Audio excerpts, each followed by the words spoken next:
Hey, I'm Jay Feza from Rebel.media. I'm right now here with Professor Saad. He's from Concordia University. He's one of the freedom fighters on the university campuses right now. And I just wanted to talk to the horse's mouth himself, one of the fighters who's fighting for free speech on university campuses today, to see what his opinions are on feminism and social justice warriors within academia. How you doing, Gad? Doing great. Thanks for having me. The Gadfather is what they call you, huh? So what do you think? What do you think is the future of feminism and social justice warriors within academia? Just to give you a little bit of a briefing, I think right now in internet culture, feminism and social justice warriors are winding down, and they're starting to disappear a little bit more. So is that a little bit true in the academia as well?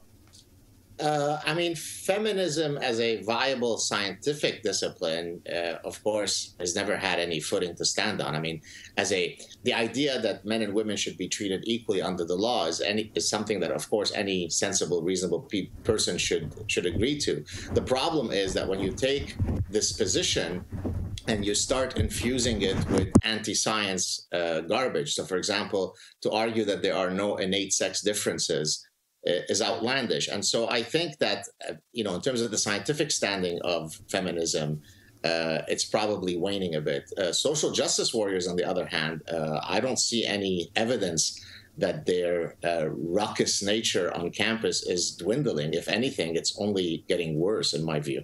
And how is it getting worse exactly?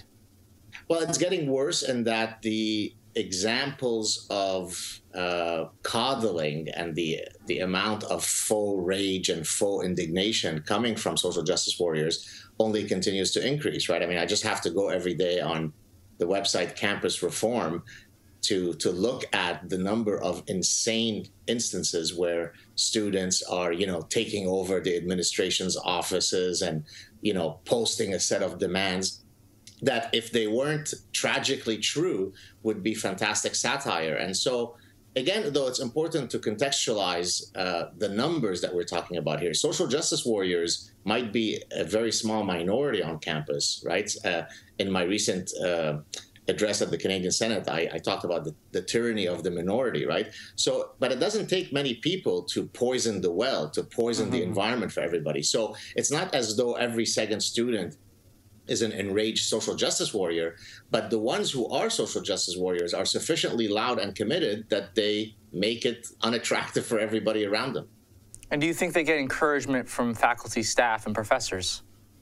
100%, right? I mean, it really takes all of these parties to tango for this kind of lunacy to take hold in that ecosystem, right? If administrators were to laugh them out of their office, if they stopped coddling them, if they said, look, you don't come to university to be protected from ideas that are contrary to yours. No, we will not have race-based segregation housing. We fought against that during the civil rights movement, and we don't want that anymore.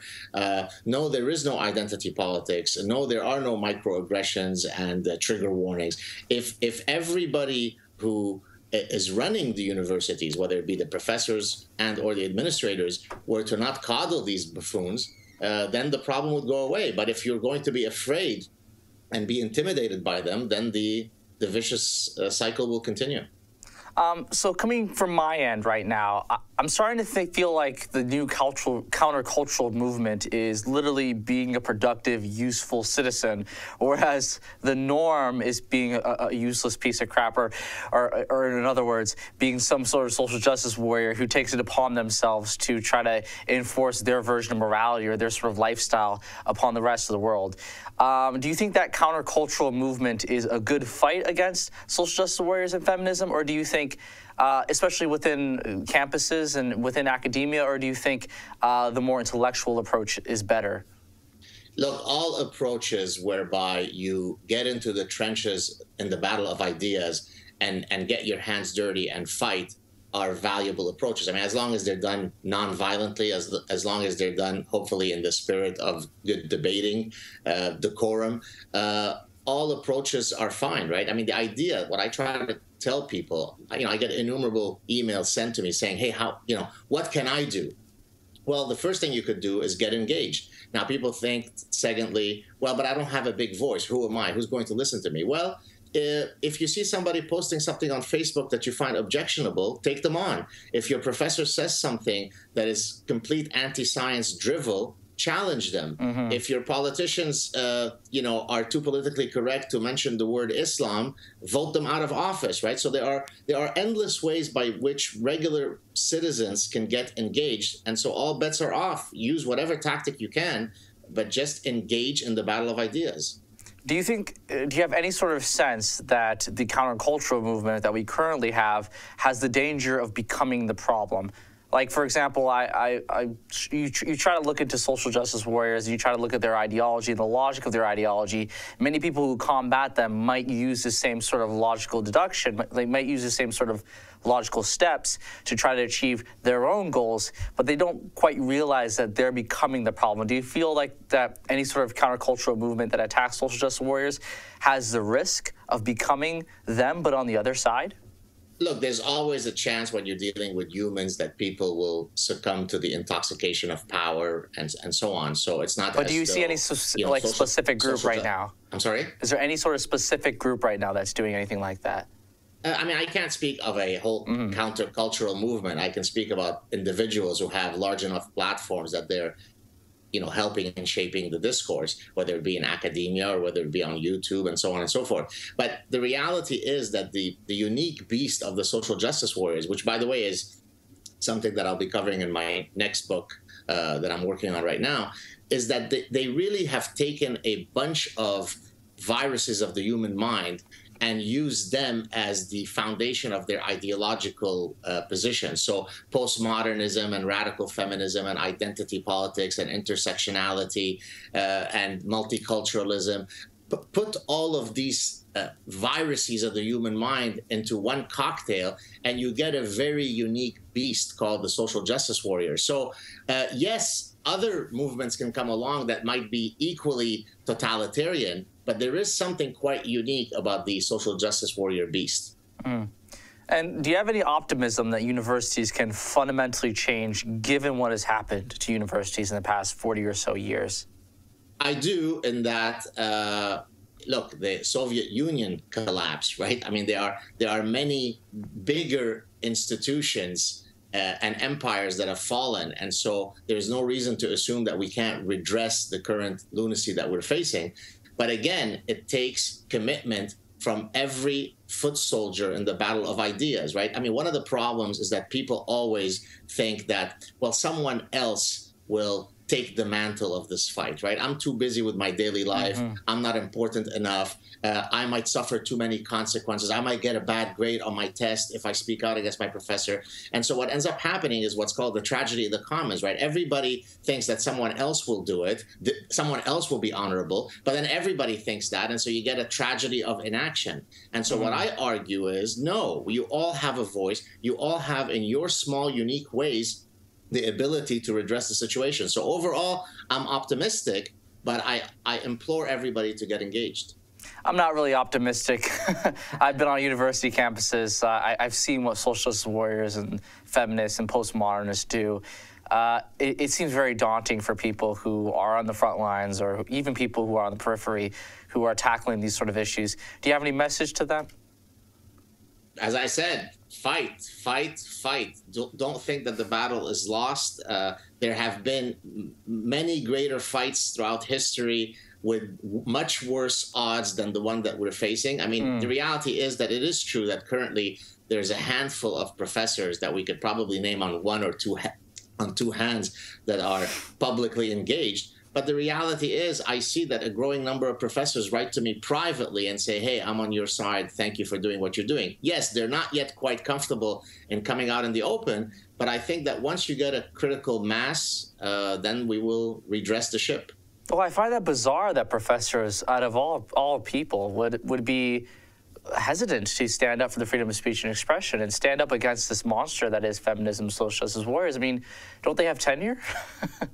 Well, you know, first of all, they do have some of them have tenure, but the reality is that the cowardice of people, not just academics, but the cowardice of people is simply baffling. I mean, you'll get somebody who'll say, well, I don't want to rock the boat because if I rock the boat, the chair of our department might punish me by not giving me my preferred course to teach and the hour that I want. And so suddenly they're willing to sell, freedom of speech down the river because their chair might give them their favorite course instead of Tuesday at 7 o'clock. He might give it to them on Wednesday at at noon. And so, in other words, people are very narcissistic in their self-interest. They're pretty apathetic and they're cowardly. Put that cocktail together and you get inaction. And so that's what I try to do is, in a sense, lead by example, show people that, look, I'm still here. Nobody has fired me. Maybe I shouldn't be gloating about it, but just stand up and history will reward you for having had the courage to defend our most cherished values. So, Gad, I heard you were writing a book about postmodernism and feminism, how it's exactly affected university campuses in our daily culture. Could you describe what you're writing? Right. So the book is tentatively titled Death of the West by a Thousand Cuts. And basically what I do is I go over all of the anti-reason, anti-logic, illiberal movements on campuses that have led us to the current quagmire that we're facing, right? So, for example, if you take postmodernism, well, it argues that there are no objective truths, right? Everything is subjective, and therefore that's very anti-science because, of course, science presumes that there is a natural order of things that we're trying to uncover, right? So by that measure, postmodernism is anti-science, right? Radical feminism is equally anti-science because it rejects basic tenets of evolutionary biology, right? So, for example, to argue that everything is due to social constructionism, right? Everything is due to us being born with an empty mind and then subsequently socialized by the patriarchy. Well, that's simply not true. Of course, socialization matters, but of course, there are innate biological blueprints that we are born with. Multiculturalism basically says, well, who are we to judge other cultures? And so it uses moral and cultural relativism to stop itself from ever criticizing cultural and religious practices that are truly barbaric and grotesque. And so all of these different forces, identity politics, another one, right? Everything is determined by which groups you belong to. And intersectionality is the intersection of these groups, right? So I am a overweight, transgendered, Black Muslim woman who is handicapped, right? Well, boy, that's wonderful. That's the royal flush or whatever the top card in poker is, the top hand in poker is. And so all of these movements are poisonous because they actually move us away from a commitment to reason, to logic, to science, to data, to evidence-based thinking.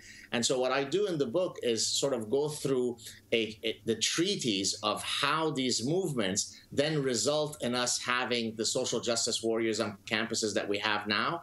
And then what that leads to things like Trump ascending to power because people have had enough of this garbage. It results in people saying we've had enough of the political correctness when it comes to Islam.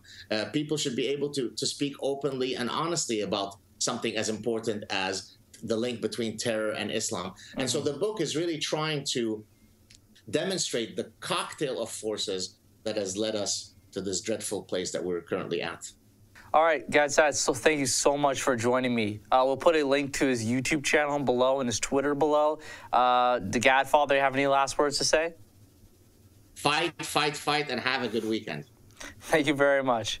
If you enjoyed this video and you enjoyed my critical analysis of Islam within the UK, like, subscribe to Rebel.media.